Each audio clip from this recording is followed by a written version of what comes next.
Good evening, everybody. Good evening. Blessings. Welcome to another episode of the All Over It podcast.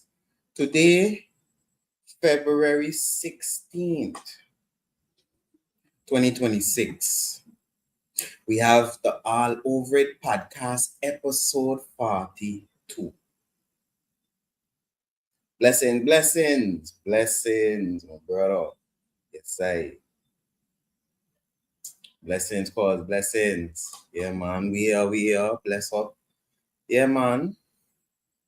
Welcome to another episode. We back again.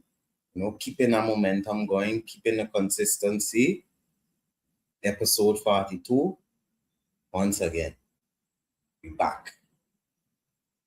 And I want to thank you for coming, and I want to give thanks for the feedback I get from last week's episode with Ife Badajo.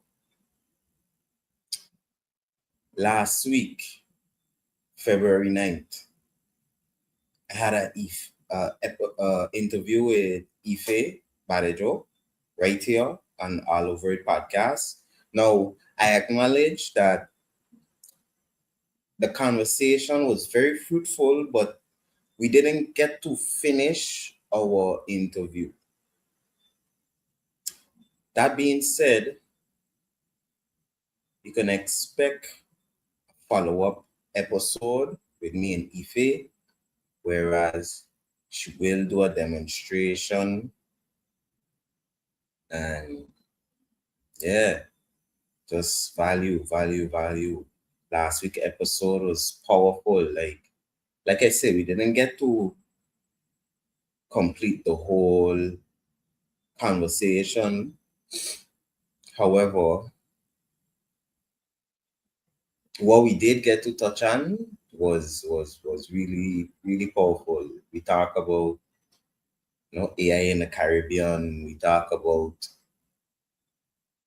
the struggles we face as small islands compared to these larger entities, and I like that one, waiting patiently. Blessings, Carol. Blessings, welcome. Well, yeah, I like that Danny checking, waiting patiently for that one. Well, again, work on making sure you're waiting too long. And I personally going to also share some demonstrations, not today. Today is more mindset and TV, I'll say. But for sure, next week, I'm going to dive more into the AI episodes. However, I do have a few episodes on AI that I did already. For instance, episode 23, episode 24, episode 26, I spoke about me becoming an AI consultant and the journey I went through. So, yeah, check it out. But yeah, part 2 coming for sure. Ife herself already confirmed, and yeah, bottom line, she had to jump off other engagements. However, it was very fruitful, like I said. Talked about AI in the Caribbean, and tonight I want to go a little deeper into that. Not into the tools per se, but like I say, into the mindset. Because a lot of people still afraid of AI. At least in last week's episode, when we spoke with Ife, as she mentioned, in our region, people are more curious about it, more they themselves are more encouraged to try it out as opposed to in larger companies. Some people are a little hesitant. However, for our region, things like AI and these type of tools are the things that we need to even the playing field, the things that we need so that we could elevate and we could be competition, or let's not say competition, that we could be to a level that we are respected. Let me put it like that. Respected by even the larger entities that usually don't care much about us, or at least don't value our opinion much. So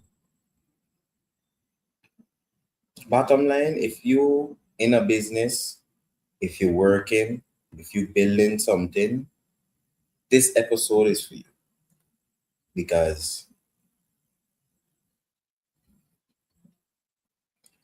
most people think AI is futuristic.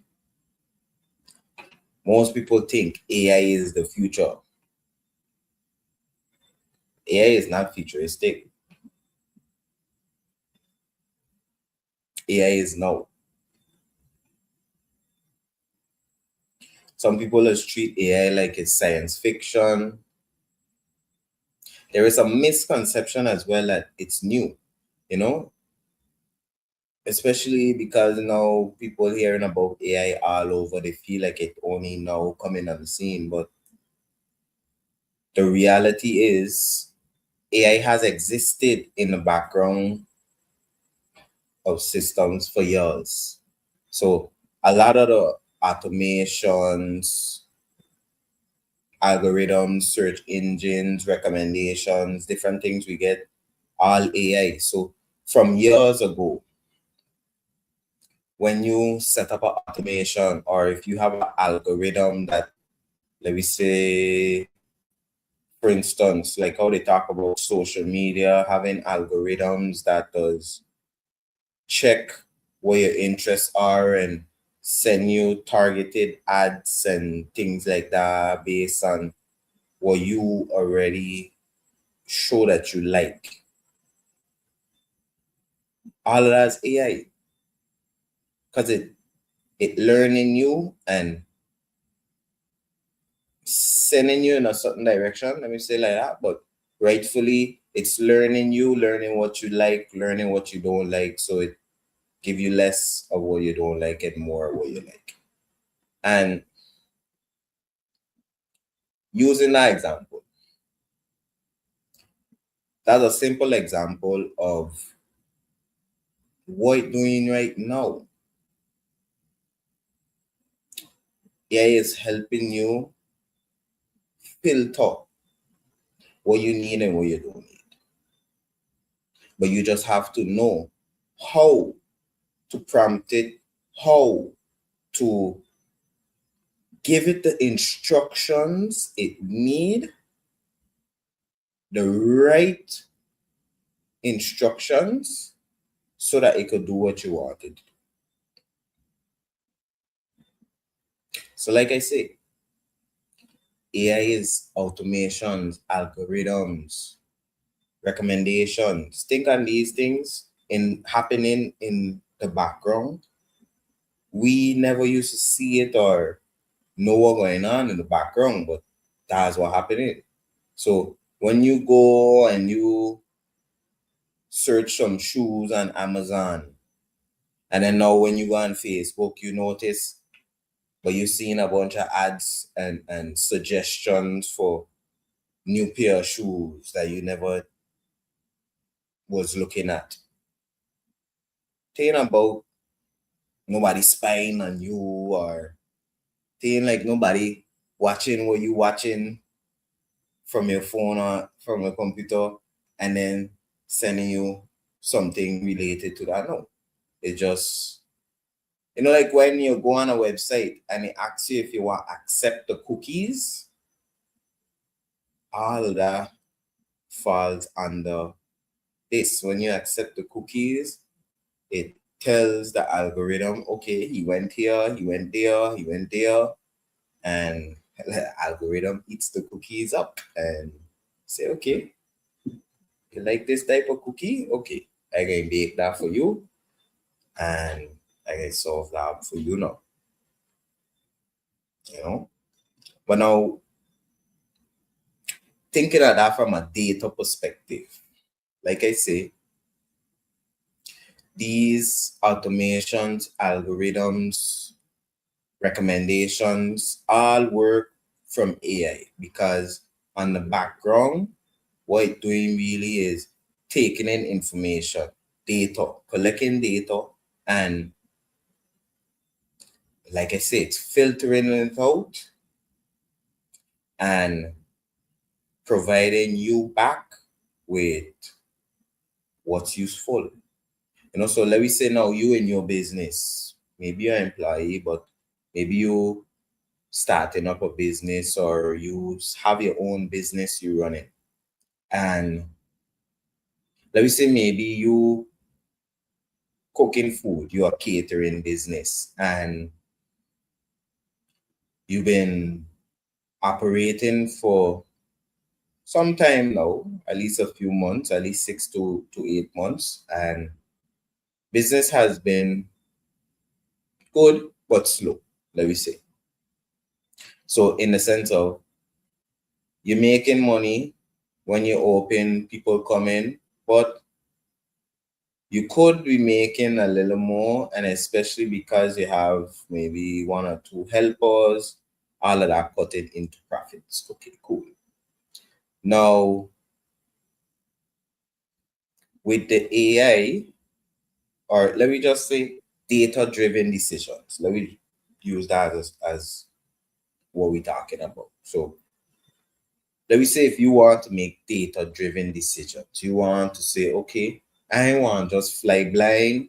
I don't want it to be like, okay, today I do this, tomorrow I do something else, or even if I stay consistent, I don't know what's working and what's not working. So maybe this week I sell a lot of chicken, but then next week I sell a lot of fish, and I don't know why. But now, once I start saving data, I start recording, let me say, like how much sales I get throughout the month, recording the different sales, the people. So let me say maybe keep record of our customers, are like record when they come in, how frequently, all these different things. Now you could realize that okay, around the beginning of the month, so let me say maybe the first to the fifth, more people are coming in to buy fish. And you gather that that's because it's after payday. So they have a little extra money and they feel like they want to spoil themselves. So they're willing to pay an extra $2, $3 for a fish. Let me say that. And now because of this, because you realize that, you could make an initiative, say, you know what, okay, every beginning of the month I can do a fish fry, for instance. And now you capitalize on that increase revenue because you you check it back, you check and see, okay, this is what working, this is what not working, this is what people like, this is what people don't like. So let me try to work on that and better what I offering so that people could come buy more, spend more money, period, have a better experience when they come, and overall just enhance your offering. Let me say like that. I gave an example in one of my previous episodes where I spoke about record keeping, and they had a example which I used from a YouTube interview I watched. So, and Diary of a CEO, he interviewed a gentleman, Kevin O'Leary. Some people might know him as Mr. Wonderful. He's one of the judges on the show Shark Tank. And in this interview, Mr. Kevin O'Leary, keep in mind, billionaire, big money man. This is a man who putting people in position. So let me say he giving people millions to start their company. That's what Shark Tank is. You go, you pitch your company, you need funds, and they help you out. Good. And this man, big billionaire, millionaire, coming on an interview, big interview to talk about, he wasn't talking about AI, but he ended up mentioning how AI is a big plus now in his business. And he gave two examples, but the one that stood out to me is he mentioned how he has a wine company, so a winery. Good. And because they does track the data, keep track of the sales when things increase. So let me say, long story short, they noticed that because they just save the data and check back to make data-driven decisions, meaning based on what happened, you could predict or you make a smart, educated decision based on what you see happening already in the business.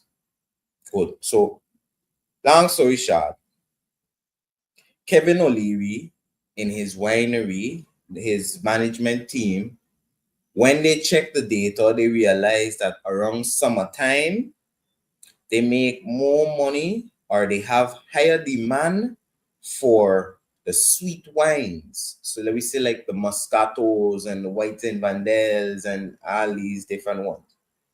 They make more money on those as opposed to on the like dry side of things. So let me say the red wines that dry and you know what? Wine drinkers and connoisseurs are familiar with what I'm talking.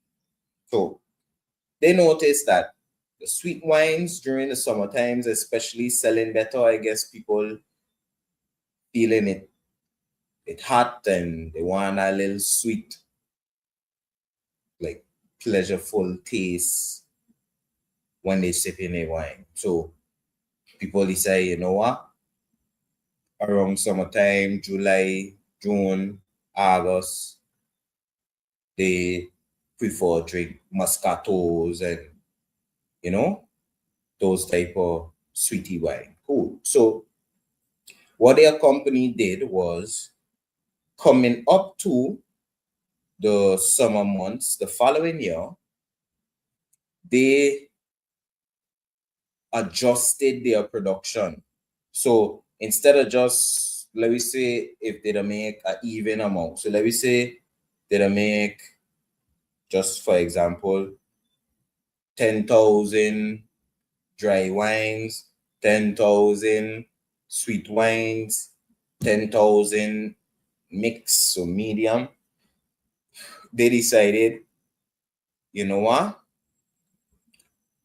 We're going to lessen our production of dry wine. So let me say if they do maybe 5,000, maybe 4 or 3,000, they increase their sales or production of the sweet wine. So let me say the Moscatos and so on, the 5 to 7,000 that they take from the dry, they add or increase their production of the sweet.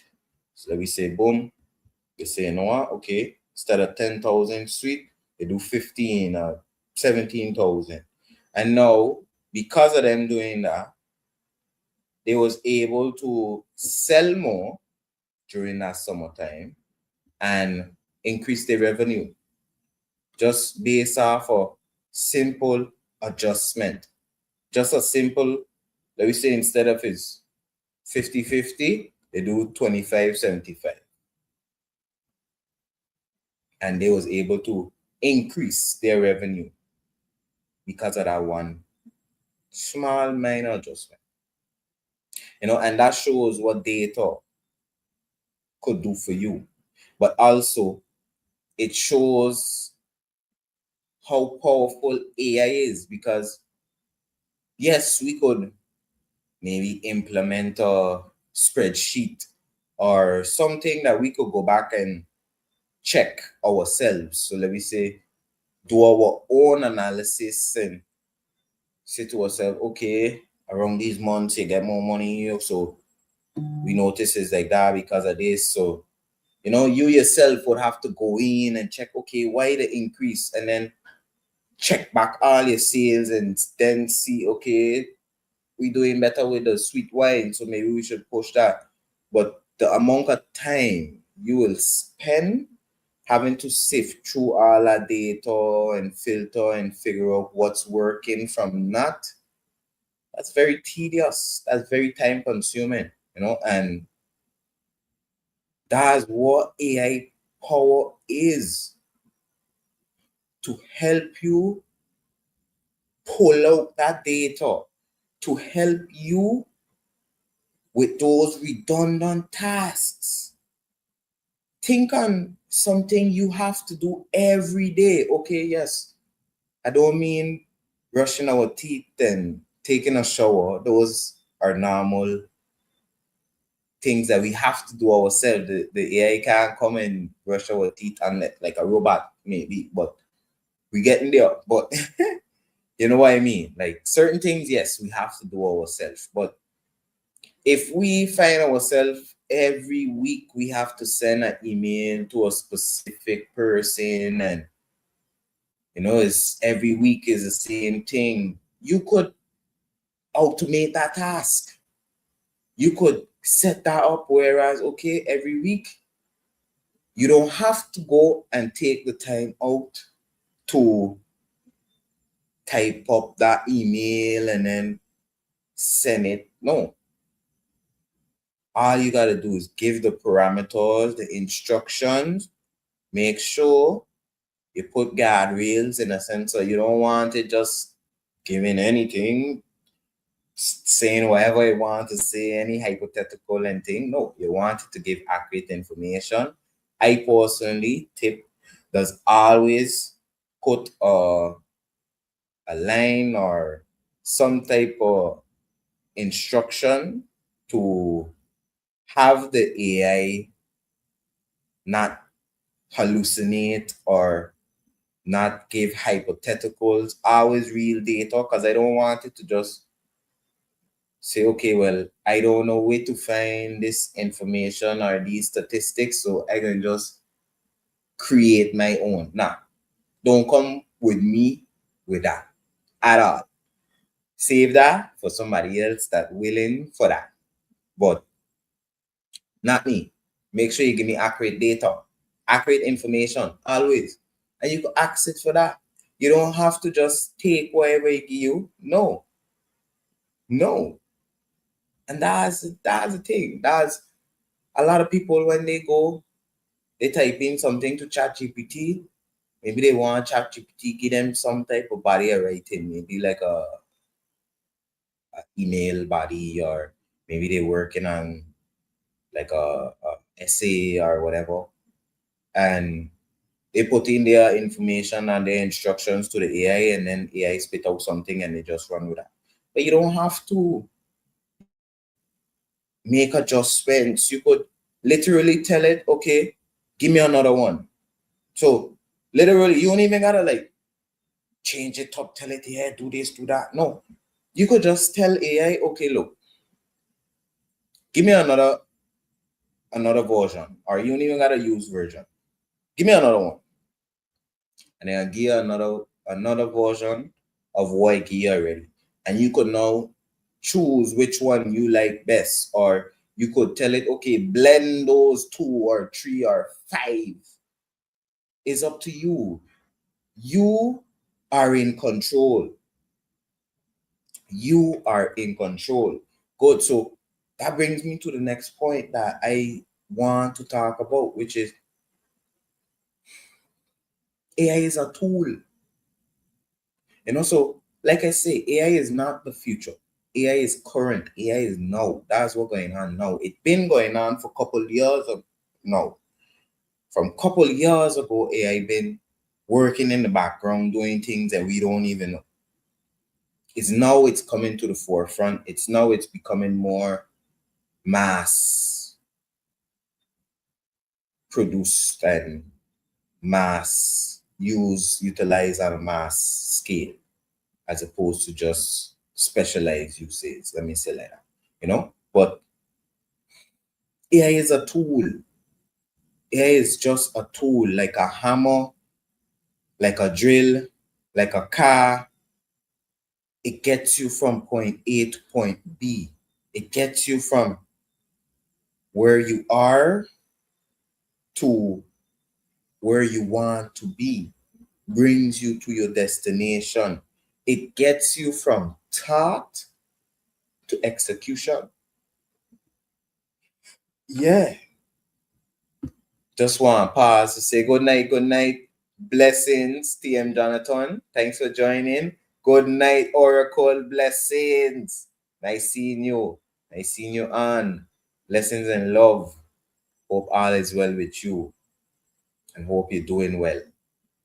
Yeah, man. Yeah, man. Yeah, man. Love alone. Blessings, blessings, cause. Yes, sir. Yes, sir. Look, interactive live stream. If you don't know, go check out interactive live stream, interact live stream on Facebook. My cousin there does also do interviews and nice content, nice content. If you're on St. Martin especially and want to get an understanding of the happenings on St. Martin, history of St. Martin, interactive live stream. Yep.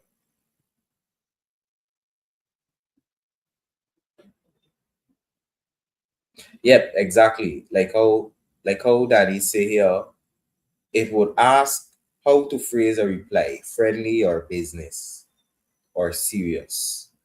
So basically what he's saying there is, like I say, you could automate it. You could set it up so that tasks you just do all the time, it doing it for you. So some people have AI managing their email. So let me say an email come in and you could just have it as like your agent. So AI would be your assistant checking your email, and you would give it instructions and okay, when an email comes in, I want you to reply to it in a business professional manner. Or maybe you could tell it, you know what, I want it to be a blend of like friendly and professional. So it ain't just so rigid or so tight and preppy. No, you want it to be a little more formal, but still interpersonal. You could tell it what you want. You could customize it, personalize it. I spoke about personalizing your ChatGPT here on this podcast. And it's it's honestly not rocket science, you know.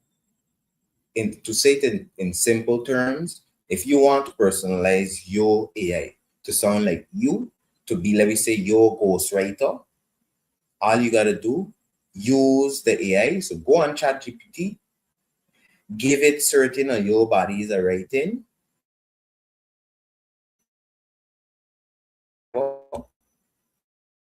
and have it give you your writing style. So whether your writing style is French, or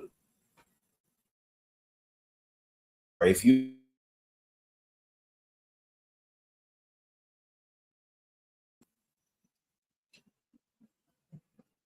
and then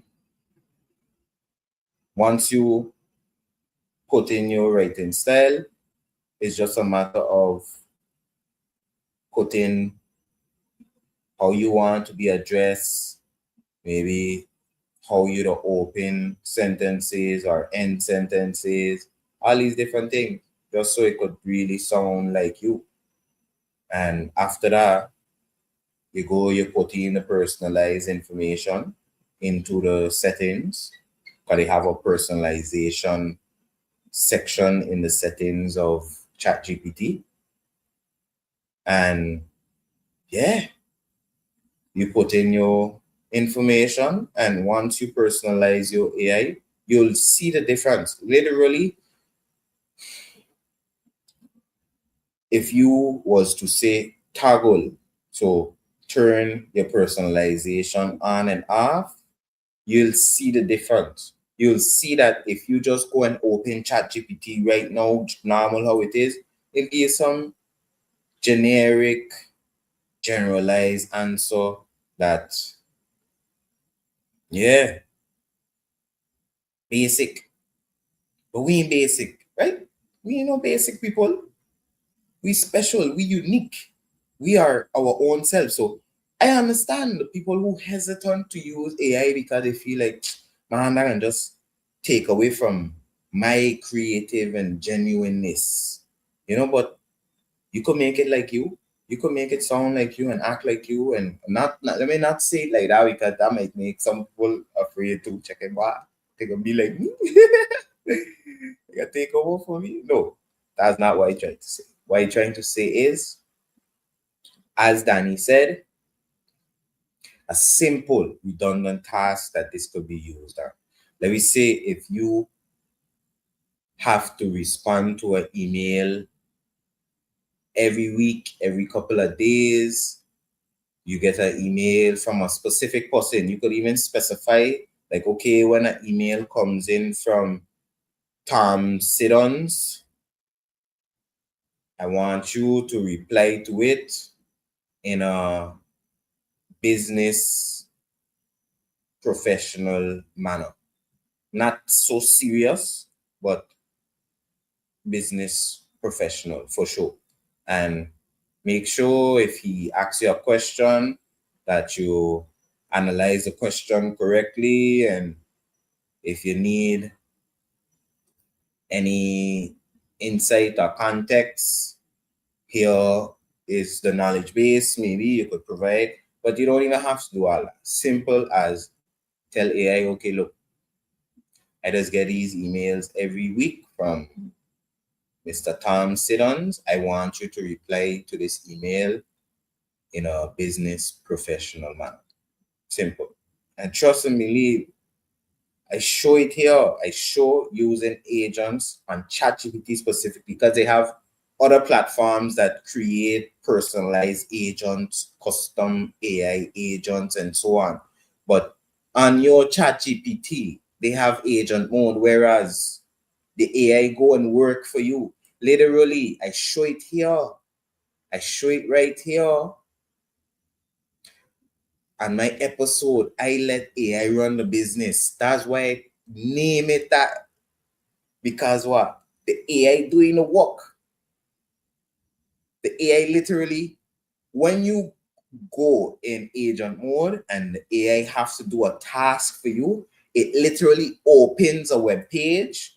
So let me say in your ChatGPT chat, it opens a browser box, and you could see the AI working. You could see the cursor moving, and it clicking here and it going to the next page, and it checking, okay, I have to follow up this information, and it full it out for you. Let me say, if it got to be your name, your contact information, let me say.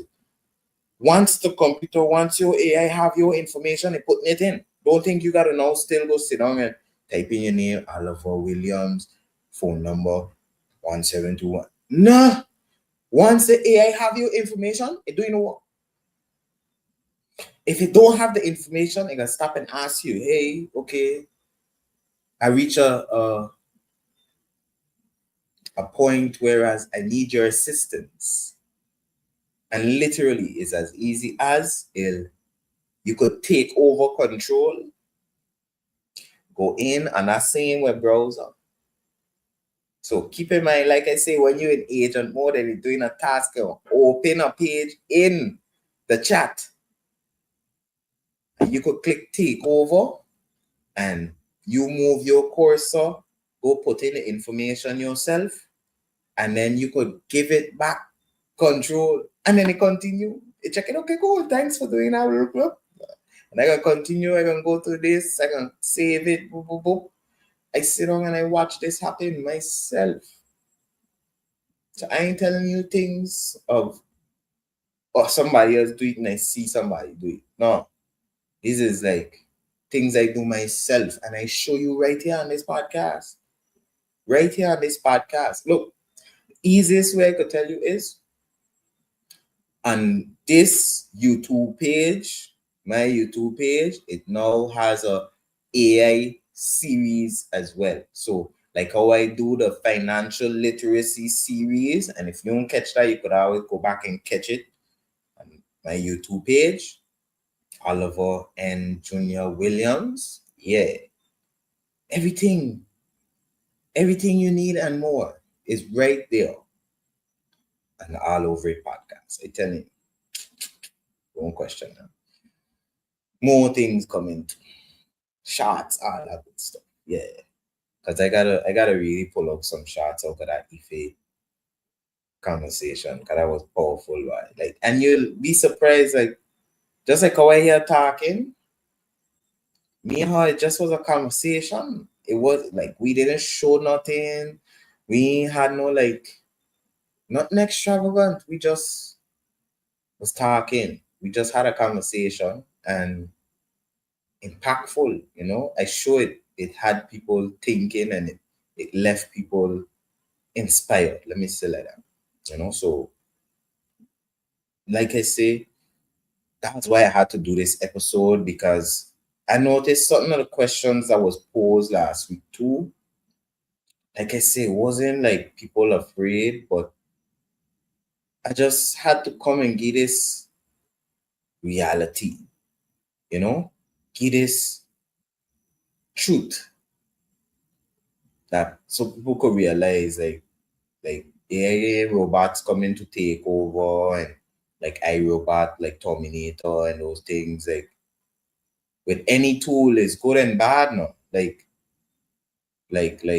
any tool, people could use it for good or bad. Is all about the user, you know. So you could make a fork or you could have a knife to cut meat, to cook food, but also some people that use knives to stab people.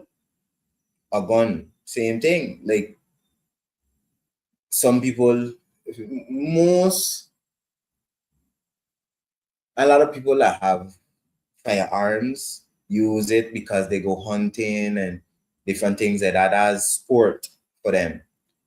You know, that's fun, that's pastime, that's enjoyment. So bringing happiness to your life, just being away from all the blessing cause you don't know, being away from all the hustle and bustle.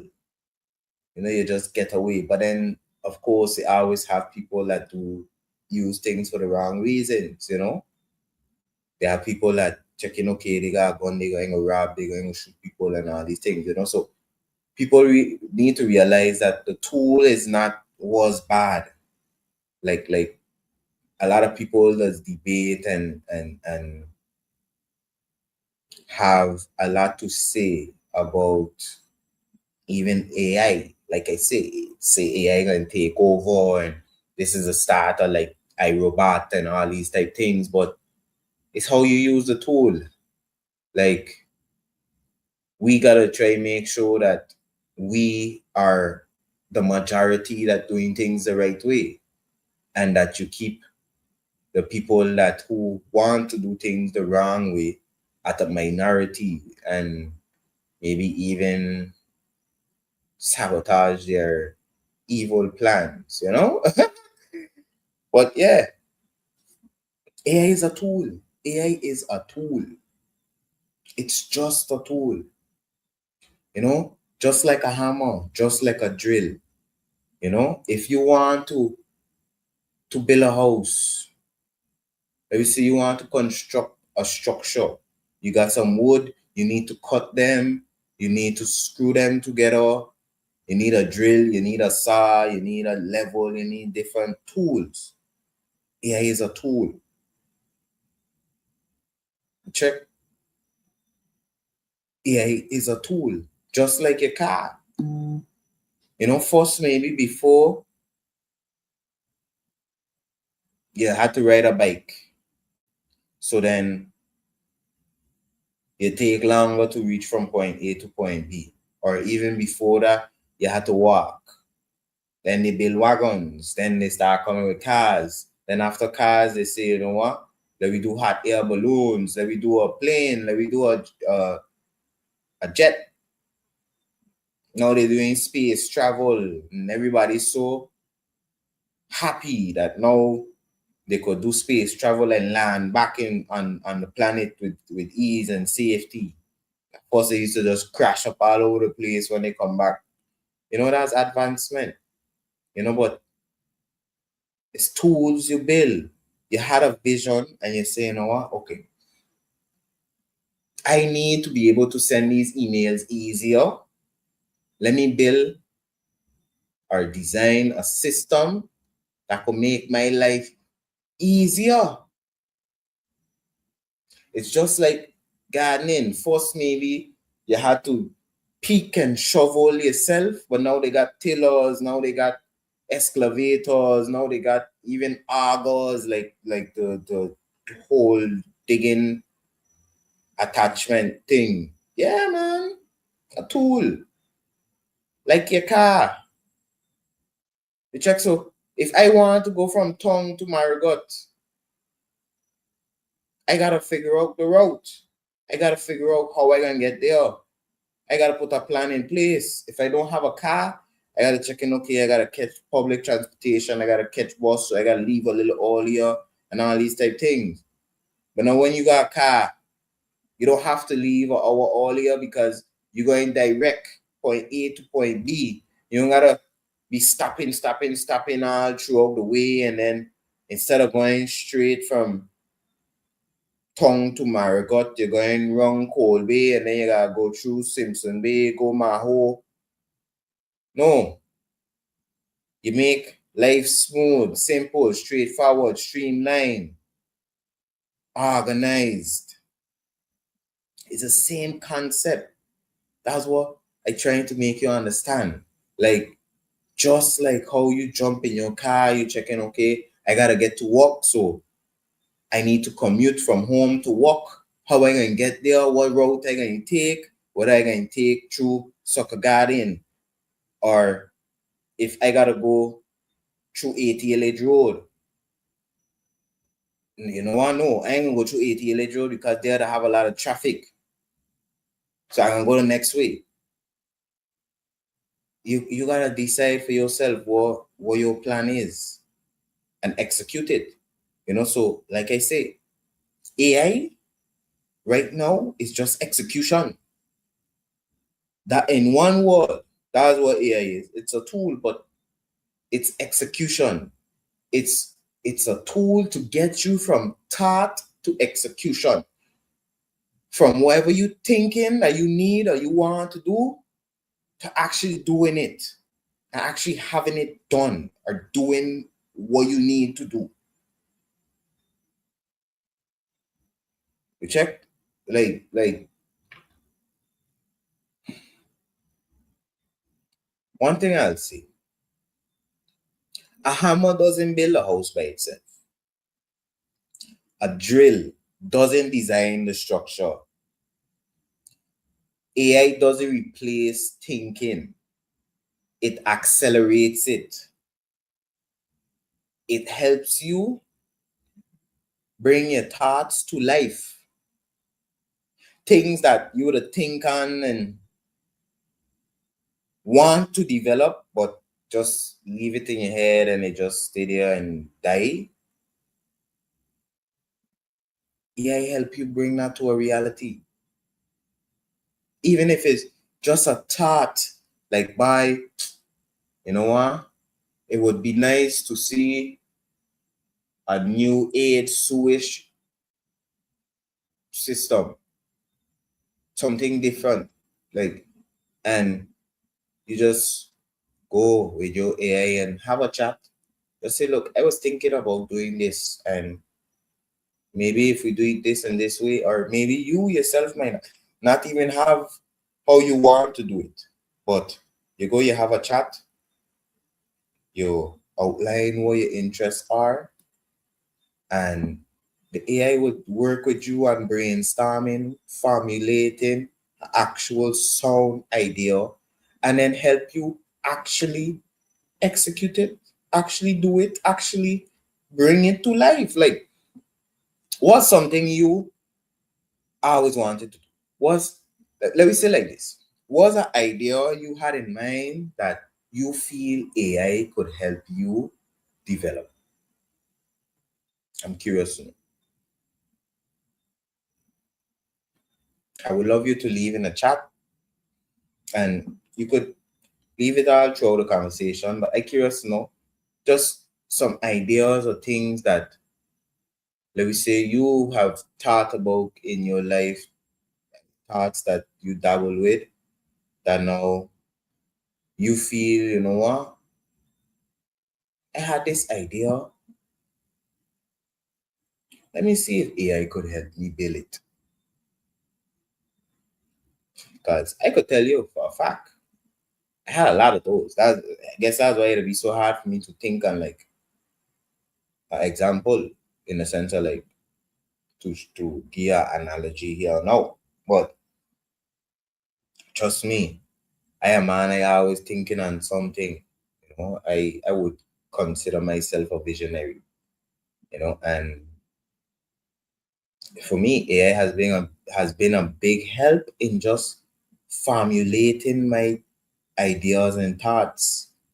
To be honest, like even finding a proper, clear way to say what I think it. So let me say, Toastmasters has been a big help for me polishing my communication. But now AI has been a big help in my communication as well, because certain things, let me say, maybe if I, like how we talk about the emails and things. Maybe I get email from somebody, or maybe I have to email somebody, and I want to find a professional way to say what I want to say. Those ones, like you gotta come strong. Like, you know what I mean. You work in a job. You know what I mean. Sometimes some people would send you an email in a kind of way, and you gotta respond to them professionally, but you gotta still pull them up. You know them ones. I know you know what I'm talking about. Like, you could just go talk to AI. Say, look, I just received this email from such and such person. They tell me this and this and this, and I ain't gonna lie to you. I don't like how they tell me that, and I don't like the tone that they come to me in. However, I want you to help me formulate a nice reply that's straight to the point but professional, so respectful, that I'm not throwing any shots, but stern and professional enough to show like, yo, nah, I mean business. Yeah, this ain't no game. Good. And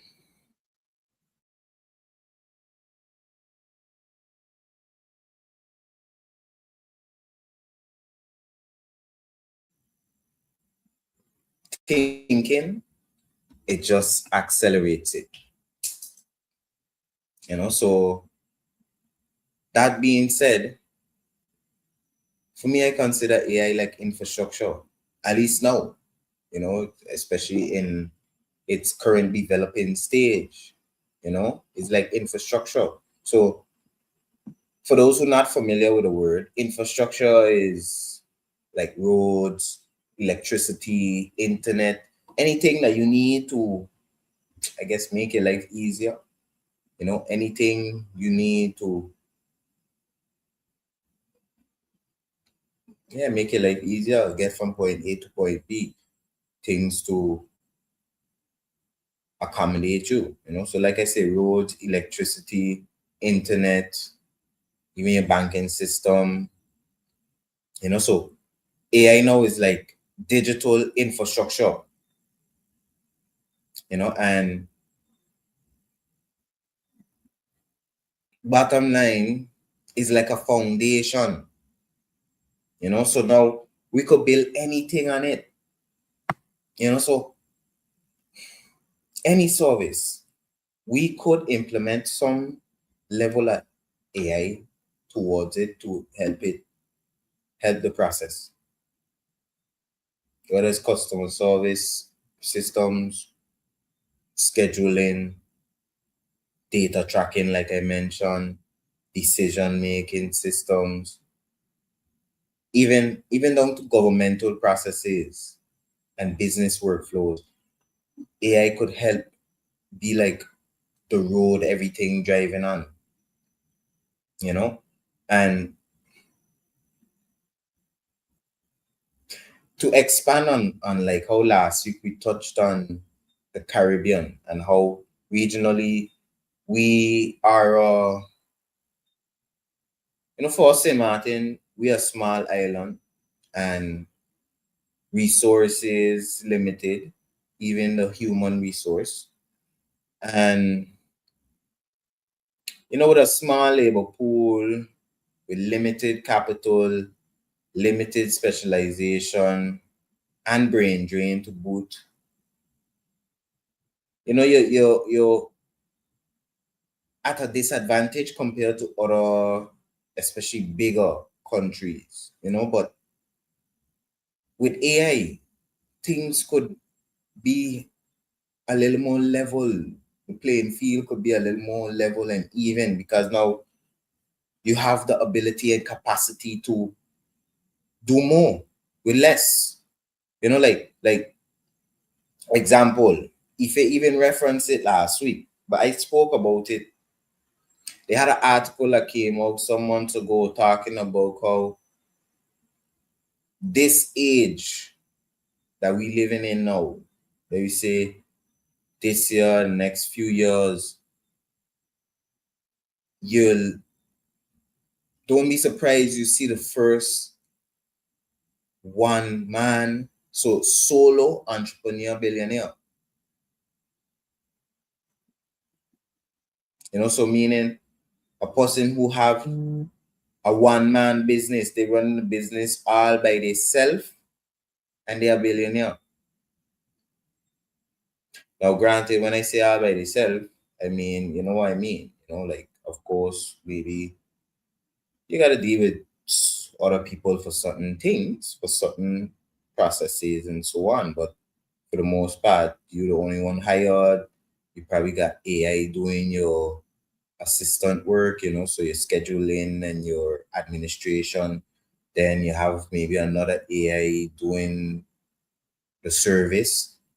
So let me say like software company, for instance. If you're a software company, you don't need really like a warehouse. You don't need a employment team, like a big warehouse of employees and things. No, you just need maybe a core team to do the most important things, and then everything else you could have done by some machine. Whether even if you have a factory, so a lot of people have robots working the floor nowadays since 4 days and GE days. Back in the days, they check it, you know what?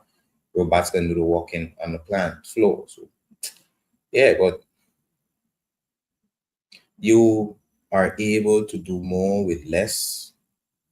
And like I say, AI reduces our disadvantages and evens the playing field, makes us now a worthy contender, Even though by size and by looks we might be small, but we're still large. Yeah. So, like me personally, I've been saying,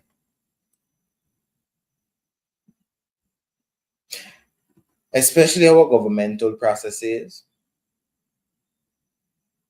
should be automated, should at least now have some type of level of AI involved.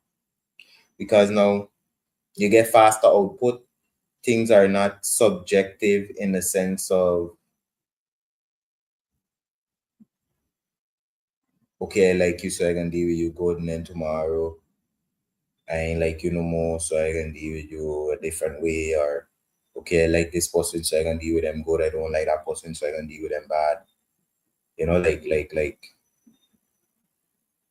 it's a more even playing field. It make things more fair. You get faster output, you get better decision making because now you get data driven decisions.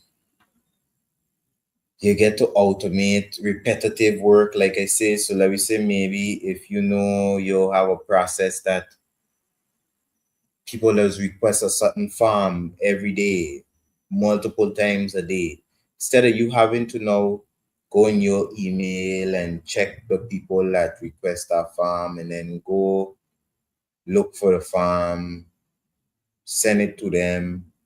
Things like that could be automated. Literally, even if it go to your email, it could be set up that once that person send that request in, it automatically, so just like how you get automatic replies to your email, you could go a step further and yes, have the reply, but then actually have a process automating the task.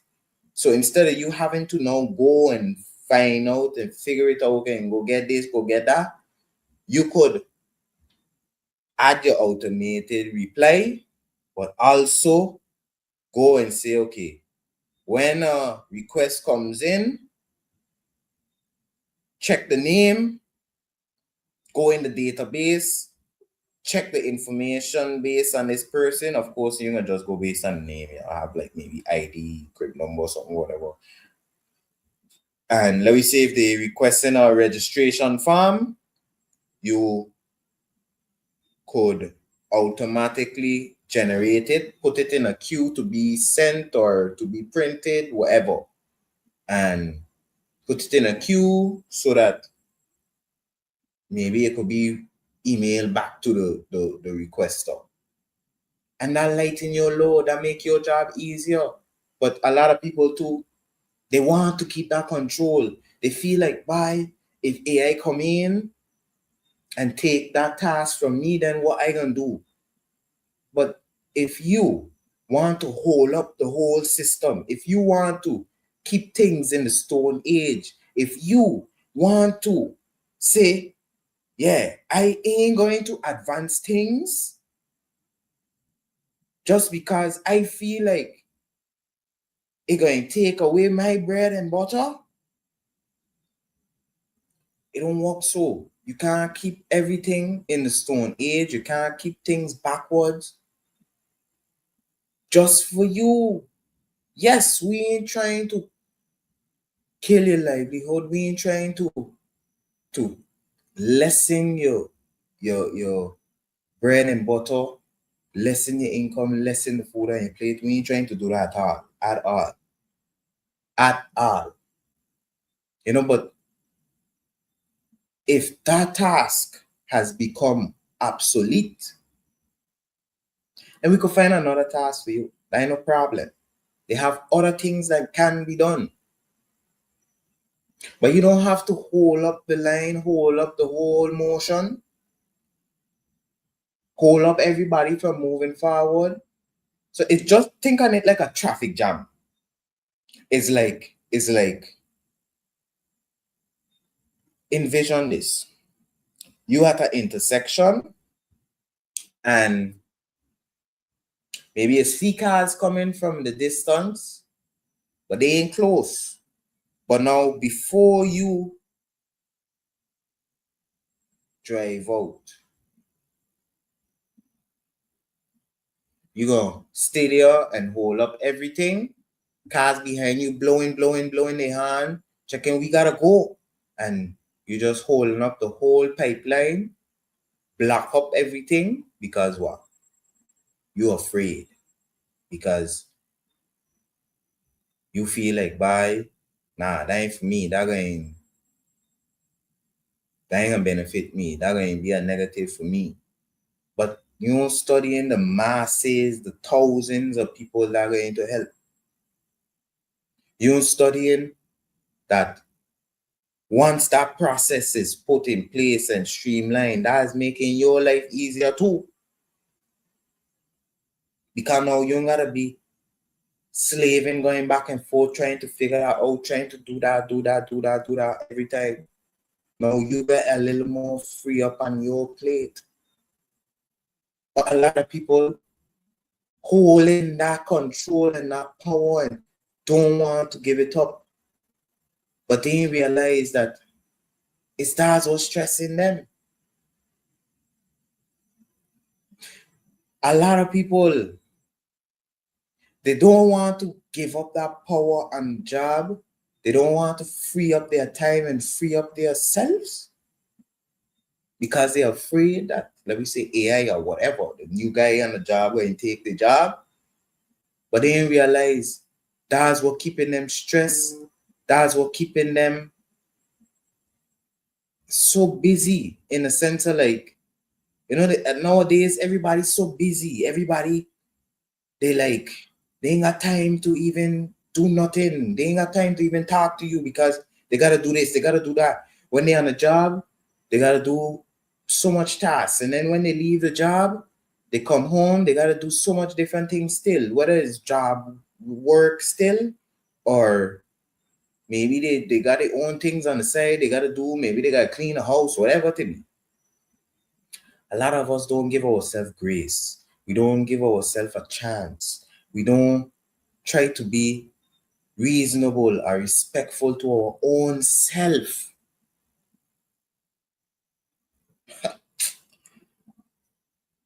And because of this, a lot of things bottlenecked, a lot of things being kept back because they have gatekeepers that just want to retain that control and feel like if they give up any ounce of that they're gonna be lost and cast aside. But it ain't like that, you know? And honestly, let me say scenario.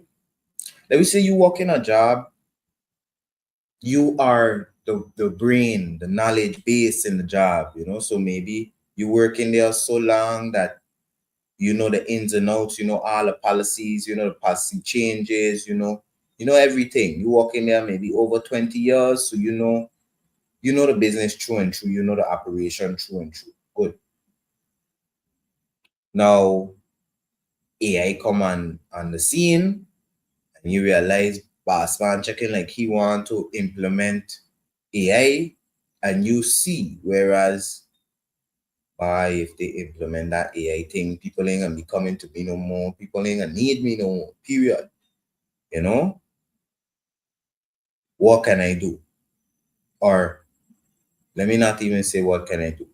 A lot of people, like I say, in that position nowadays, what they rather do, they rather keep everything to themselves, keep everything, and then let me say, God forbid, if they pass, now the whole business now on a topsy-turvy because now nobody don't know what to do. Even the management, even the owners and them, because things change so much, it's only that person had know how things working really. And now they gone. What they gonna do? What the company gonna do? But now, even for that person, let me say that knowledge-based person, like I say, maybe they're afraid to lose their job. They check it by, they've been working this job 20, 30 years and they don't know what they're gonna do. They can't see themselves outside of that. But now, hypothetical scenario we talking now. Let me say AI does come in and they implement it, and most of what you was doing is now outsourced to the AI. So now they realize that they really need you. You now got two options. You could either tell yourself, okay, well, I'm going to start learning another aspect of the business to now make myself more valuable in another area so that they don't leave me go. Or you'll be surprised. A lot of times, maybe unfortunate that it happens so that you do get let go. But then sometimes that might be exactly what you need to propel your own personal life. That might be exactly what you needed to happen. And now, after you stop working there, you start doing your own thing. You set up your own business now because you notice people coming to you for that same knowledge that you had all the time. And now you're making your own money off of just advising, let me see. So now, yeah, okay, you don't got the job doing the tasks, but now you're making more money than you was when you was doing the job, just talking to people, just telling people, okay, well, look, if you want to do that task, this is how you got to do it. Or even better yet, the AI need a knowledge base. So maybe even if they let you go, you might still get, let me say, hire back or contracted to maybe share your knowledge with the company or with somebody, maybe with the AI specifically, so that the company now could advance that. It's all about you. That's the bottom line. It's all about you making yourself valuable, showing your value to the world. Yeah, yeah, yeah. It's a personal thing now. Straight up. You see, look, like my bike climb say, big on my bike climb one time. It's so easy for those people that want control to be exposed now. Facts. Because the process is getting more streamlined. Because you're learning the processes, the intricacies of the processes. Because now you gotta teach it to an AI, or you gotta know what you're doing, what is your process, so that you can transfer it to this digital infrastructure, let me say. So once you starting to analyze things and do that analysis of, okay, this is what I need, this is how we do things, this is how we gotta put it in place, you're gonna start identifying, why, wait, this is how we've been doing this the whole time. Wait, but every time something come, Chuck is the only man that everybody gotta go to. Why is that? Exposed. But now, as a business owner, you should always be assessing your business. You should always be doing a personal audit of your business, in the sense of, like I'd say, I forever in R&D personally. I'd say I am forever in R&D. I am forever in research and development. I am forever seeing how I could better the process, in the sense of, yes, like they say, if it's not broke, don't fix it. I agree. If you got your process, if you done got your things dialed in, if you done got your streamlined, smooth process, don't break it. But now, if you see, whereas little adjustments could better your system, better your process, better the whole operation and organization, yeah, do that. Do that. So yeah, like I say, some people they want to keep that power, they want to keep that control, they don't want you to expose them that they is the one that capitalizing when it shouldn't be so. It should be a smooth process. But everything for a reason, and God's plan will always prevail. 'Cause like I say, maybe you expose that person and maybe they might be angry checking by. I lose my job, I can't believe I lose my job at 20, 30 years, or maybe even there so long, but you've been doing good. But then, like I say, that person realize like after they stop working there now, they schedule more free. People coming to them, asking them for advice, and they have the time to give it. And they making more money. They got more time, they're making more money, and they could live their life more free. Doesn't that sound attractive? I'm curious to know. But yeah, like I say, especially for us here in our region, as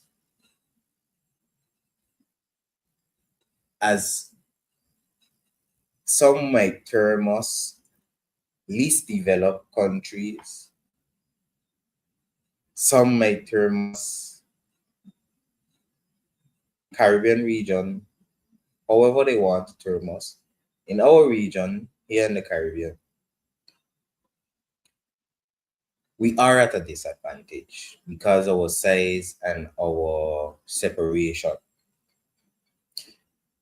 However, AI reduces those disadvantages. How? Because it gives you faster output, you get better data decisions, you get automation of repetitive work. It allows you to better communicate and make smarter forecasting. So like I say, imagine government processes simplified. Imagine documentation streamlined. Imagine small businesses tracking data instead of guessing. That is powerful. Check. Yeah, yeah, yeah. So yeah, bottom line, the individuals who ignore AI,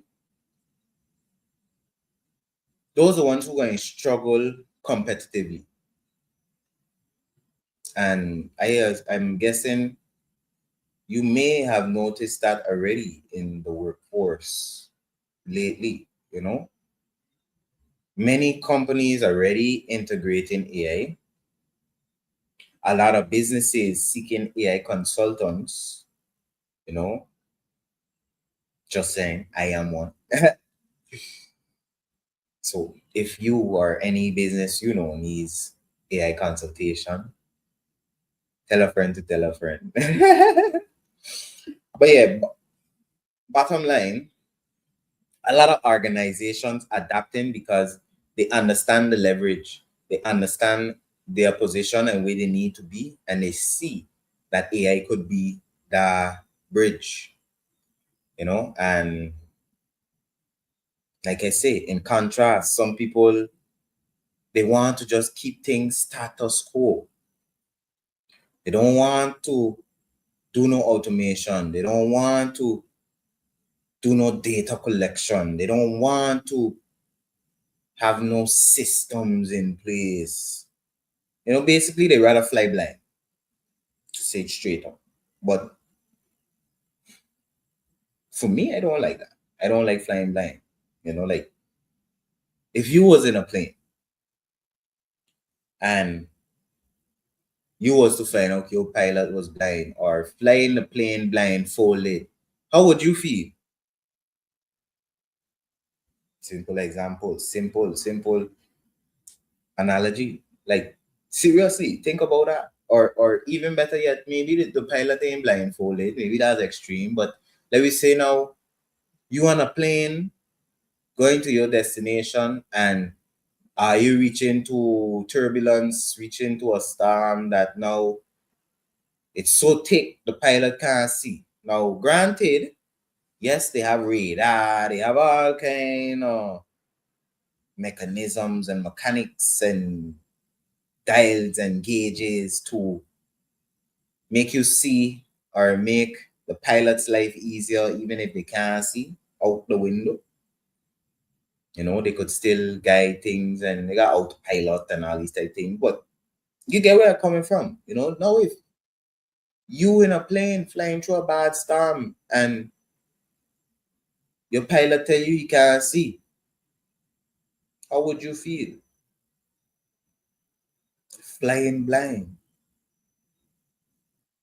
Having data, making data driven decisions is like just taking a fan and blowing those clouds away, and just like, you know, like that song, I can see clearly now, the rain is gone. Yeah. It's just bright sunshiny days. You're just cruising. Yeah, you see. I'm checking. Nah, let me take the wheel. I agree. You know, like when they say, Jesus, take the wheel. Yeah, that is it. That is itself, bro. Nah, we don't fly blind. We like data. We like systems. We like doing things the right way. We like how Myron Golan says, wisdom is doing what is right because we know it's what's right.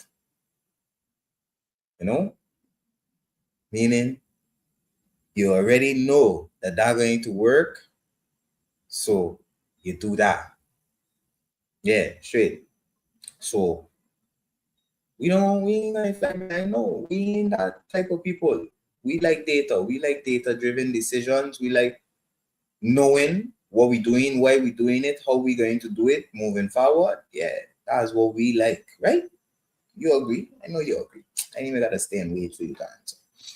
You know, but bottom line, it's not about replacing people, it's about replacing inefficiency. And that's the long and short. You check? The person using AI will outperform the person not using AI. And that's simple and straightforward. We see it nowadays. Like I just say, AI give you faster output, it make you bring idea to execution way faster. You know, so yeah, the person using AI will outperform the person not using AI. Not because they're smarter, not because they're better at the job, but because they leveraged. Simple as that. AI is that leverage that you need, you know, like if you want to move a boulder, but you're trying to push it with your hand, AI is like that crowbar you needed to just pry it to that right angle for it to just start rolling. Like one more analogy you want from all over. Bottom line though, that's powerful. That leverage there is powerful. And I guess that's why I embrace AI so much, because like I say, I consider myself a visionary. I don't have a lot of ideas. Like I referenced a line from one of Notorious B.I.G.'s songs. He say, technique my butt cheeks, you know, meaning like, you know, he got all kind of techniques, all kind of ideas and all kind of, you know. So I feel it because like I just be checking sometimes, like, man, my brain's just does run, don't stop running. Yes, I big up yourself, Q1. Um, yes, I. So yeah, I don't feel like, man, my brains will be running sometimes, and it'll be. I feel so good that now I have like a brainstorm partner. Let me say there, like let me use that first as an example. You know, I have somewhere, like I said, could go and do like a brain dump, as they'll call it. Whereas maybe I got idea, and for me, I don't just stay on the surface. Like for me, when I come to AI thing, like yeah, AI gotta do the work for me. Nah, I come in with basically a fully thought out idea, fully thought out plan, and it's just like okay, you can give me a little insights. Maybe we gonna polish it up a little bit and hit the road. You check, yeah. So for me, it has been a big, big, big help. In that I get a brainstorming partner, that person that could help me develop these ideas to completion, not just okay, I got idea is a good idea, but it's just staying in here, you know. But also, like I say, even like how I reference the article with the solopreneur billionaire, like of course I gonna have a team with me. I gonna have certain people I working with and thing, and I gonna have employees. Even now, I in my agriculture business, I working on onboarding somebody officially. So tend to say like, yeah, Oliver Williams gonna just be a solopreneur. Everything in his operation gonna just be him and a machine. No, but I'll say like I do embrace the streamlining workforce and processes in the sense of like certain tasks and roles could be done by a machine. I don't have to go and hire somebody to do, like we talk about, answering emails and taking orders and these different things. I could automate that. Let me say an email come in, the AI automatically, once an email comes in, it checks it. If it's an order, it pulls the name, pulls the items as needed out of the email and automatically put it in the dashboard or the ordering platform, your CRM. You check? So now you could track your orders. You don't have to go manually putting that from your, let me say, your Google Form or from your email into your ordering platform yourself. That is streamlined, So let me say for me, as in my business, if I now decide, okay, I'm going to do produce boxes, I could set it up whereas I just put a farm, like a Google farm with the different products. And once the customer follow the Google farm, it automatically populates in, let me say, some platform that I could see what all the orders is. And then, it automatically sends a reply to the customer and all of that good stuff. And yeah, all it is for me now to fulfill the order. So put it together, send it out, whether I the one going to deliver or if I have a delivery person or if it going get sent through whatever postal service that we have locally. However it go, automated. Once it's fulfilled, all I gotta do now and go and say, okay, well, this order was completed, paid, shipped, or delivered to the customer. And that's all it is now. Rinse and repeat. That's the business right there. You got your operation, you got your process. Any places where you see you could streamline it, you do that. Anywhere you see, like, okay, it's a repetitive task that, okay, yeah, I gotta go answer email or go back, check the responses to the Google Form and the orders, then I gotta go input them into my, let me say, a spreadsheet, or if you're using, like I say, some type of platform, you gotta go input it yourself over there. No, it's 2026. 2026. Got AI for that. Check. So, yeah, bottom line, A lot of people have fear-based resistance towards AI, and I understand why. For I was going to say for good reason, but I can't say for good reason, but for reasonable reasons, understandable reasons. You know, you're fearful for your job, for your livelihood. You're checking like this is how you've been eating all these years. So you don't know what you're gonna do otherwise to make a dollar to put food on the table. But realize that if AI making things easier for the business, it could make things easier for you too. You check? Realize that you could now shift yourself within our business, but also if you check in, let me say, you know, they're gonna let you go, you ain't got no hope to stay. That's still in the end of the wall. That's why we really need people to understand, like, yes, having a job is nice. Having retaining that job of 20, 30 years is positive, especially, you know, you gotta be mindful of your pension and all these type things. However, it's not the end of the world, you know, and that fear is what going to keep you back. That fear is what going to make you not figure out another way to put food on your table. You check? You have to approach things with a curiosity. You have to approach things with a, instead of a fear, with a courage, with an openness. Approach things with an open mindset, not a closed mindset. Approach things with a positive mentality, not a negative mentality. You know?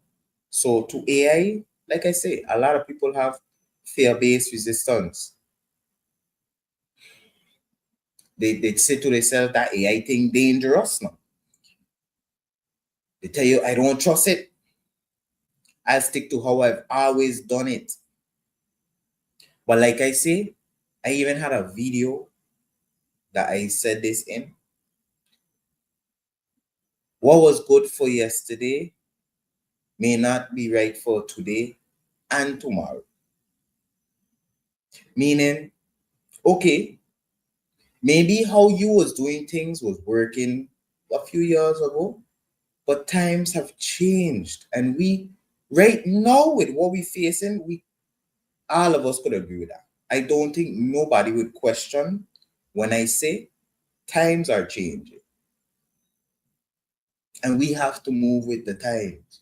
We have to move with the tide. It's just like you in the ocean, you on the water, you gonna go take a swim or you gonna go take a surf. What you gonna do? You gonna go against the wave? No. You moving with the wave? As you gonna get crash up and splat up and wipe out and all kind of thing. That ocean wave won't play. Flip you up and wrap you up like a rag doll. It's the same concept. It's just like AI is the wave coming in, crashing, and before you swim out and be mindful of the waves and you know go with the wave, go with the current. Yo, we are trying to go against the wave, go against the tide, go against everything, go against the grain. And what will happen? You know, just wipe out. You check? It's just like I use this analogy all the time. It's like you want to go surfing and you see a wave coming, but instead of going with the wave, you're going against the wave. You're gonna wipe out, you're gonna crash, you're gonna fall off, you're gonna, you know, you ain't gonna ride that wave, you ain't gonna ride it to the shore to, you know, a nice, visually, aesthetically positive, smooth ride. You know, you're just riding like, yeah, smooth. Uh, you know, so in this day and age, we can't afford to move slowly.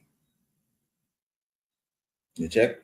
Especially with how AI advancing things and AI streamlining and bringing things online way faster, we can't afford to move slow. Small markets, let me say in our region, in the Caribbean region, we can't afford to move slow, especially now with the global shift that taking place with what happening globally. We can't afford to move slow. Small markets must move faster. We can't compete on size. We compete on intelligence and efficiency. And honestly, that's why we've been losing in our region so long, because we're not capitalizing on our intelligence and efficiency. So if I had to say what you should actually do, like I say, I ain't show no nice demonstration, but I gotta leave you with some type of practical tips. You know me, you know Oliver. Oliver must give you something of value. I would say the conversation has been impactful and meaningful so far and of value. But if I had to really close out by telling you one few practical tips, is this: don't panic. Don't try to master everything. Pick one workflow, stick with it. Pick one area, stick with it. And start integrating AI into your operations, into your business, into your processes on a personal level, on a professional level, whether you own a business, whether you're an employee, whatever it is, independent contractor. Start integrating, start implementing AI. Trust, you won't regret it. Maybe now you might have a fearful mindset. You might think AI and computers and robots going to take over the world. But if you, if we as a majority was to get into it and understand the intricacies, the background of what going on, then there's more chances of that not happening, because now they got more people that know how it working that could make sure that it don't reach to that level that AI and robots and computers trying to take over. Check. But bottom line, integrate it, start implementing it, whether personally, whether professionally. I would recommend both or all, but whatever it is, start. If you want an example, maybe start with scheduling yourself. That's something I actually use my AI to help me with. And I don't just mean like scheduling appointments and meetings. I mean like creating an actual schedule, a weekly plan, if you will, weekly, monthly plan, or how I does operate, how I does move, things I does do, schedules, things I have recurring. Because a lot of us, let me say, maybe we just go to something every 2 weeks, but we just go. We don't have it on like a calendar. We just know, okay, yeah, I just go by this business every 2 weeks. So we just doing it flying blind. And I tell you, I don't like that. I cut out straight up. I cut that out. I cut that out. A flying blind thing. Nah. So even if it's scheduling, as simple as scheduling, you could tell AI, look, I want to organize myself better. I want to be a little more scheduled and not just be doing things haphazard anytime, any hour. I want to kind of see how I operate and organize myself better. All of that is doable. You just have a conversation with the AI, you tell it about, you give it context, tell it about what you just do, how your days just go, all these things. And trust me, it will help you come to some type of understanding of yourself and come to a straightforward or clear execution plan. But you gotta ask it for it. Make sure you ask it for a plan or a schedule. Or let me say maybe you are social media or you're a business, you have a social media page, you want content. AI could help you. A good example, I have my agriculture page. I check in by, I start a page, I post here and there, but inconsistent. And I want it to become more consistent. I had AI create monthly, a month calendar, content calendar. Whereas I gave it context, I tell it like certain information I have, certain things I want to share, and it gave me a plan. So a calendar that I could now go check back it Monday to, the days, it tell you, okay, on this day you could post this, and it give you a reasoning behind it. So it tell you, okay, we're doing it in this order, so that like you introduce yourself, you create your authority around that topic, so you become like a thought leader around that topic, and you increase your following in that same time. And then start posting, like after you're done develop yourself as somebody people could look to in that realm, you know have it, now maybe your content could shift to more educational, or maybe you shift to more inspirational, or you share like tutorials or how-to videos or whatever, so it gives you a proper clear outline that you could implement. Or if you want, you could tell it, okay, look, I like what you give me there, now you implement it for me. What more you want? Check. Like I said, data tracking. I give some good analogies and examples of data tracking here today in this episode. Customer follow-ups. That's a normal thing. You got your business, customers send you emails, WhatsApps, all these things on a regular basis. So if you could now automate that, if you could now set it up that once a question come in, the AI have a knowledge base that it could answer that question with ease. So if the question asks, okay, yeah, how long you could keep coconut water refrigerated? The AI could access your knowledge base and say, okay, well, 3 days max. If frozen, maybe longer. Let me see, So is you. I could give examples and analogies based on like my experiences and things that directions I just go into, but yeah, you know you best, and you would know what works for you, so that being said, you don't need to become an AI engineer. You need to become AI aware. Simple. Simple. Simple, simple, simple. And with that being said, I'm going to start to wrap up, and let me start by saying once again, I appreciate you for joining, for taking the time, for watching, for deciding, on Mondays, all over podcast is worth my time. Without you, I would just be here talking to myself, and I don't want to do that. So I appreciate you. Telling you, I appreciate you very much. Love and blessings, people. Check. And yeah, like I say, AI is not something that's coming. It's something that's here. The wave already hit. So what you gonna do? You gonna get wiped out? You gonna crash? You gonna crash out? Or is you gonna get with it?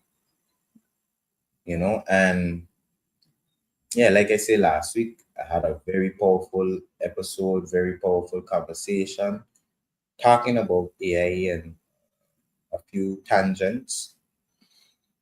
I recommend you to go check out if you haven't. Promise you good stuff. Like promise you the All Over It podcast is always good stuff. Every week, every day God sent. Well, not every day. You know what I mean? Every week God graces us to be here is value. Check. So I specifically set out on that mission and that purpose to provide you with value every week, no matter the topic, no matter the situation, no matter the scenario, the setup, whether it's an interview, whether it's me alone, whether it's me showing you a presentation, value every time. Promise and trust that. You could tell a friend, look, all of us say you come in with value every week now. You could put that on everything, you know? So, yeah, like I say, last week was interview with Ife Badejo. If you don't see it yet, go check it out. Follow up interview with me and Ife coming soon. And also, I am working on some other interviews to make sure I continue to bring value to your life. I ain't gonna lie, I got some people I really working on that. Yeah, let me just say we got goals. We got goals for this podcast. And with the grace of God, everything going to fall in place, just like Tetris, just like, how it's supposed to. So I trust in that. And yeah, I appreciate God in everything, and I know He don't forsake me and He in everything. Omnipresent, omnipotent, omniscient. And I believe that. You check? Straight up. So I give Him all grace for bringing me in here, giving me another day, another opportunity. But just for this opportunity to have this podcast and to be able to share this information with you. And like I always say, my people is love alone, love and blessings. I love all you. You check? Now, I am closing out and I going to close just now. This is me wrapping up. But I do want to leave a question with you. Even after I end this live, I want you to leave me a little comment saying, I'm curious to know how you does use AI. You check? I know some of my people adapted.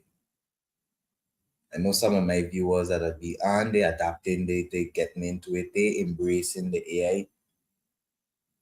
I'm curious to know if some people resisting it. Curious to know if some people who aren't here, they check it by now, that ain't for me, I keep that away from me. And yeah, I'm curious. I want to know what what are you thinking? What's your feelings? What are you doing with it if you're using it? And let we expand and expound on this discussion.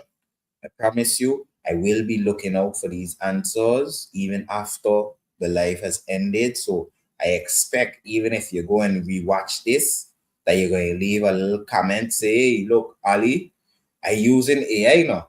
I just use it to do this and this and this. And I love it. Or vice versa.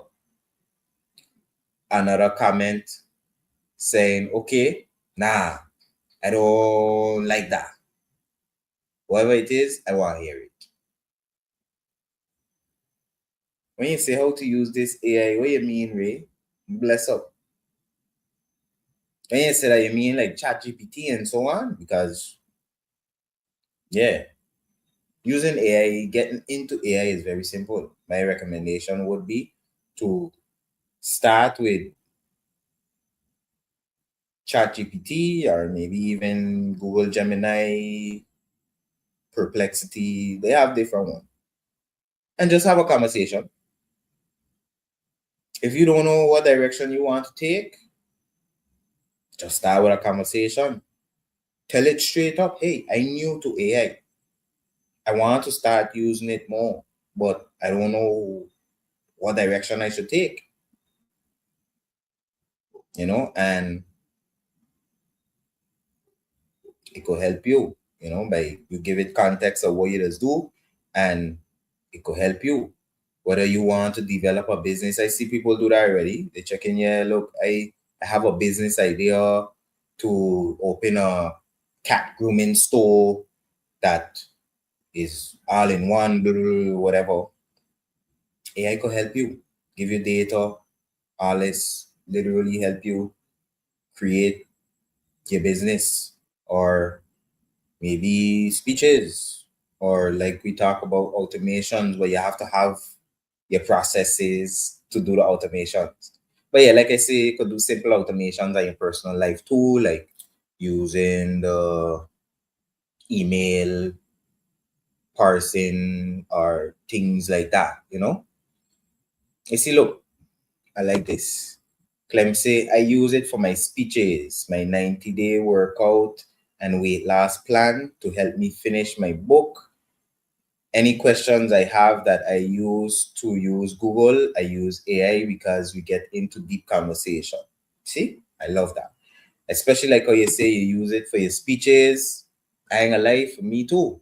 I'm a Toastmaster, as many of you know, and a lot of times I just use it to help me create the outline, or just put together like a speech, even though I just deliver it how I intend. So most times I don't follow thing like I got a script I reading off of, but it does be a big help, in getting things organized. Like I said, I actually used it the other day. I had to give a report as an officer in my club, and I use it to help me compile the information I had gathered, and give it in a nice, clear, concise manner. And I gotta work on something like you just said. One of the other executive members reached out to me asking me to send them like a summary, like a kind of outline of what I had discussed, so they could put it in the minutes. And yeah, all of that. I could just go to my AI and say, hey, literally, because I have everything by chats. So not name mix up and everything in one place now.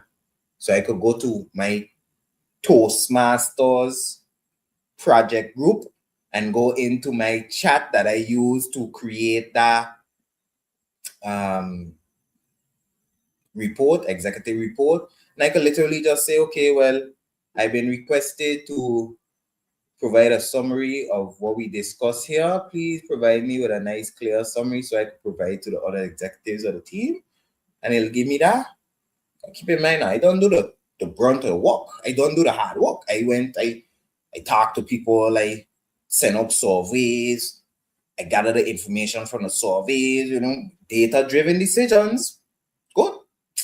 And so now is the easy part. I don't deliver the speech like how Clem say, because I had to present it to the club. And now it's just to give a summary and say, okay, well, look, this is a summary of what I present, and good to go. Like he says, save time. And me, instead of me having to go through, check back the points I use and check back the speech to see, okay, yeah, I talk about this, I talk about that, and then figure out, okay, what points I want to pull out to go put in the summary to send. Nah, time save. I send a little text, a minute maybe, less than, and it give me back something usable, not just nonsense, not just any and anything, So yeah. I agree with Clem. And I really appreciate you for that response. And yeah, point being, people embracing it. I curious to know how the rest of you all has use it. Like Ray, you say you use it to chat. Tell me if you don't mind elaborating a little more on what you just chat with it about. Like how Clem say he just use it to finish, help him finish his books, for speeches, help him with email plans and so on. All of that is great usage, So I don't know, maybe you're yacht man and boat man, so maybe you might have conversations about boating and building a boat, or I don't know. I'm curious to know what my viewership using the air about. Okay, just asking things. I feel you. Like how, I guess, like how Clem say, using it like Google. But then that's good too, because now instead of just giving you a bunch of random web pages and information from all over, it give you like more related information. Like he say, you could have a conversation with it. So if it tell you something that stand out, or if you see something that stand out to you, you could ask it to give you more information about that and all those things. So good stuff, good stuff, good stuff, good stuff. That's stuff. Means coughing. Anyways, I wouldn't call it low class, man. That's high class still.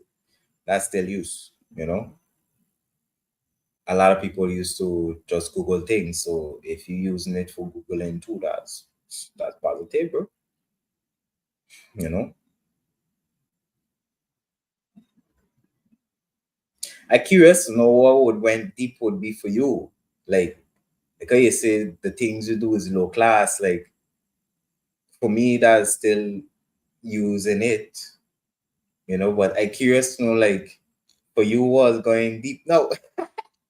But bottom line though, I appreciate this short discussion. Like I say, if you there watching, I want to hear from you, not just Clem and Ray. Everybody, I want to hear you. Leave a little comment for me. Tell me if you're using it, and if you're using it, how you're using it. And I promise you, next week we're gonna have a discussion about this, and we're gonna dive a little more deeper. And I will come with more value. If anything, do a little demonstration. Maybe if we get some good ideas or suggestions out of the chat, then I might do a demonstration based on that. So that might be something. So me hear what you gotta say. You see, look, just what Clem say. That's how it starts. Using it for the little stuff. Then when you get comfortable, you realize you use it for so much more. You see, look.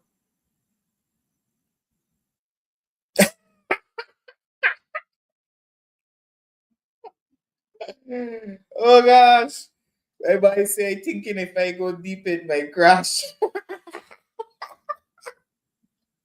Oh gosh. No, you got me more curious. No, but I would say, whew, yeah, that was a good one. I would say, Ray, what Clem say is my answer to you. That's how it start. Even me, I started just asking random questions. I promised you that. Like things that I would have on my mind, like, I wonder how this to work. Or I wonder how to do this. Like I literally like Clem say, things that I would have go in Google and Google, I now use AI. Now, granted, don't get me wrong, for certain things I still just go on like Google and type in certain questions there, but it still does be AI that does give me an answer. So I'll get like the web pages and thing, but then you'll get like an AI response at the top. But now even on my chat GPT, I do have like inquiries like that, but how to say I don't got so much chats in my chat GPT. I don't got so much things going on in my chat GPT. And I try to not like and I try to not have it too heavy. And I try to not just throw everything in it.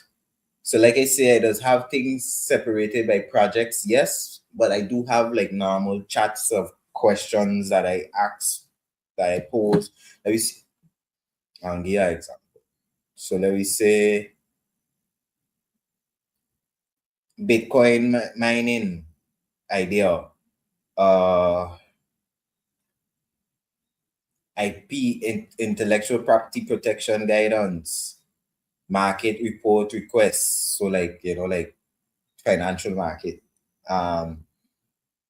AI for business growth, different things, even helping with eulogy and yeah, all these type of things. So like for me, those things were important in a sense of like I could go in chat GPT and have a conversation about it. But like if it's just a quick question, like can just be a one-time question and then I ain't going to follow up with no more conversation, then I'll just throw that in Google, get an AI answer still. But you know, yeah, you know where I come from. Anyways, you say you don't believe in this AI thing, it's not alive. Okay. But the tools you're using not alive either. Your computer ain't alive, your drill ain't alive, your phone ain't alive, but yet you're still using it to make calls. You're still typing on your laptop. You're still using your car not alive, your drill not alive.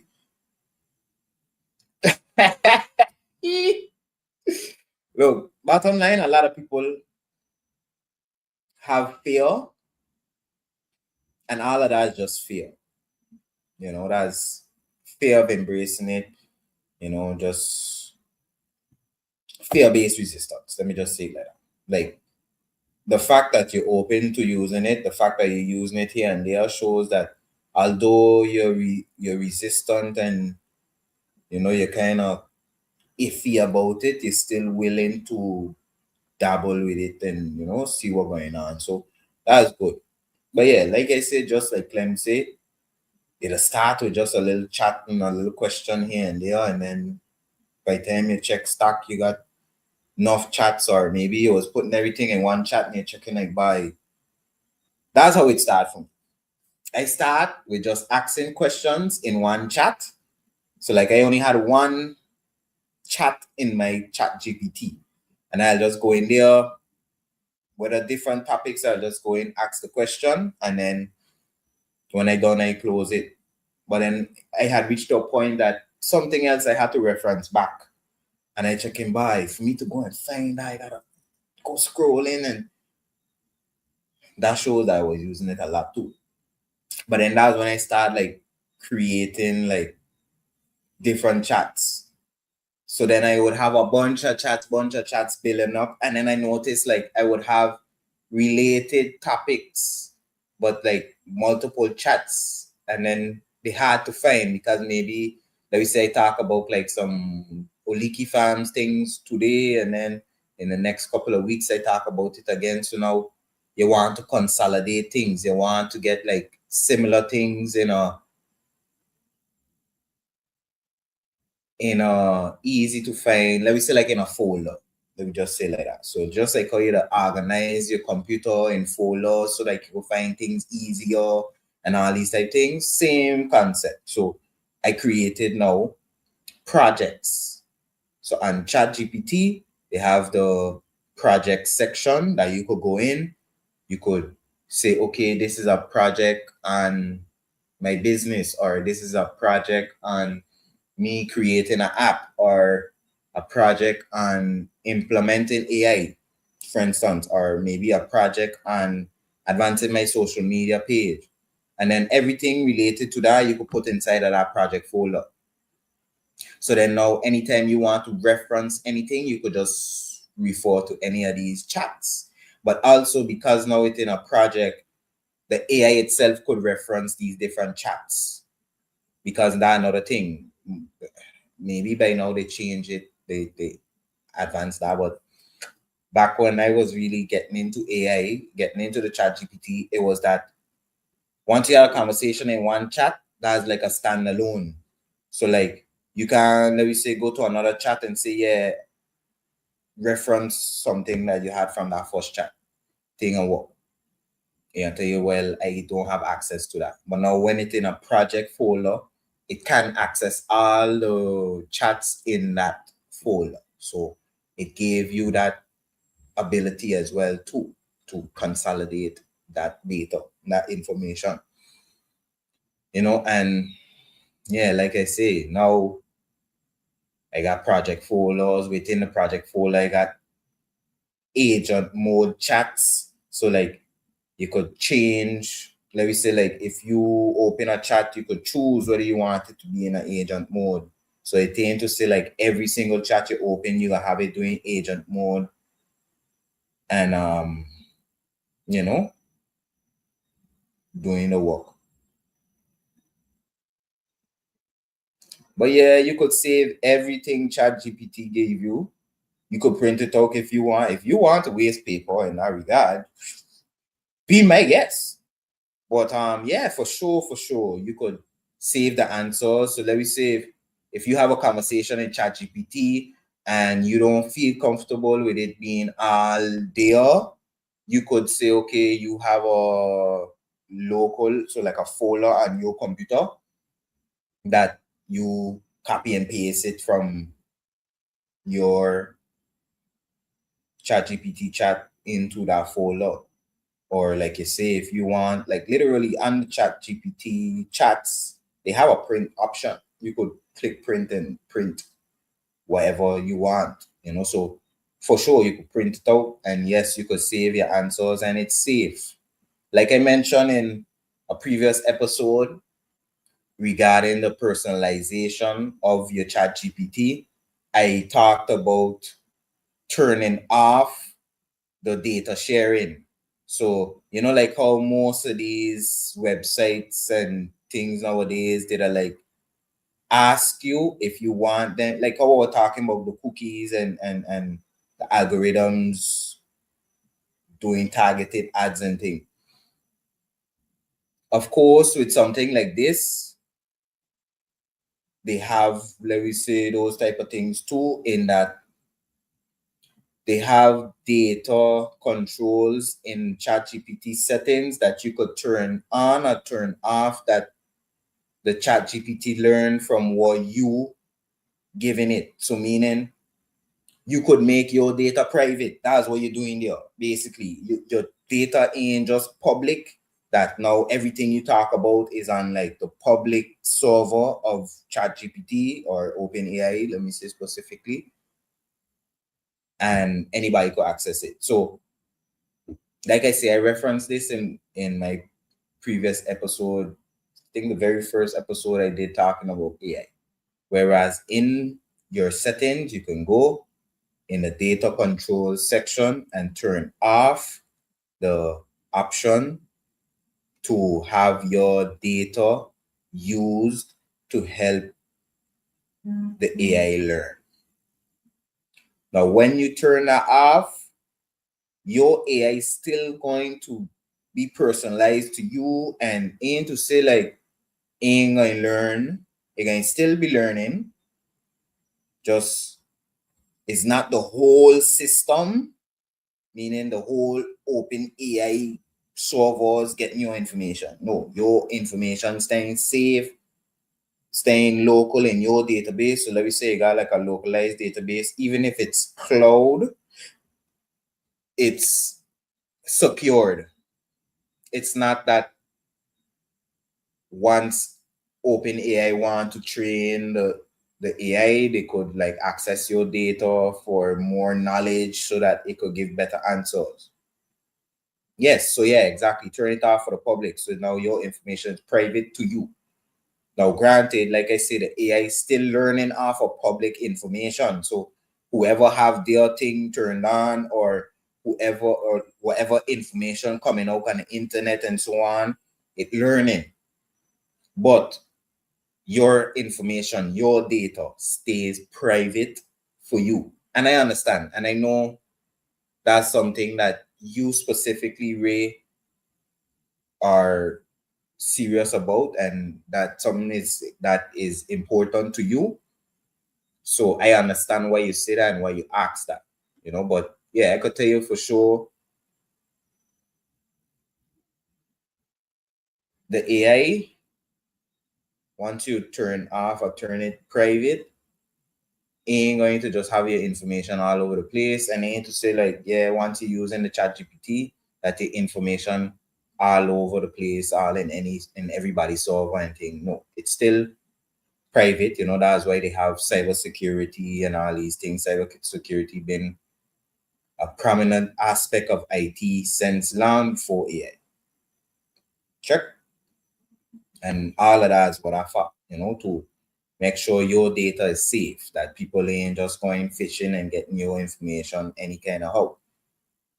But I would tell you, don't leave that be what keeps you from advancing yourself and using this leverage tool. Check. Good night, Ruby. Blessings. Thank you for joining. But yeah, on that note, thank you for that little short discussion. We went a little over time today, but God bless. God ain't going to scold us for that. Check. Anyways, on that note, I thank you once again, my people, for joining me here for another episode of the All Over It podcast, episode 42. We staying consistent every Monday. We here 7 p.m. AST, American Standard. No, it's not American. Atlantic Standard Time. I saw it tune with America. America must be talking about me. Like the old people say, yeah, when you call somebody name, they talking about you.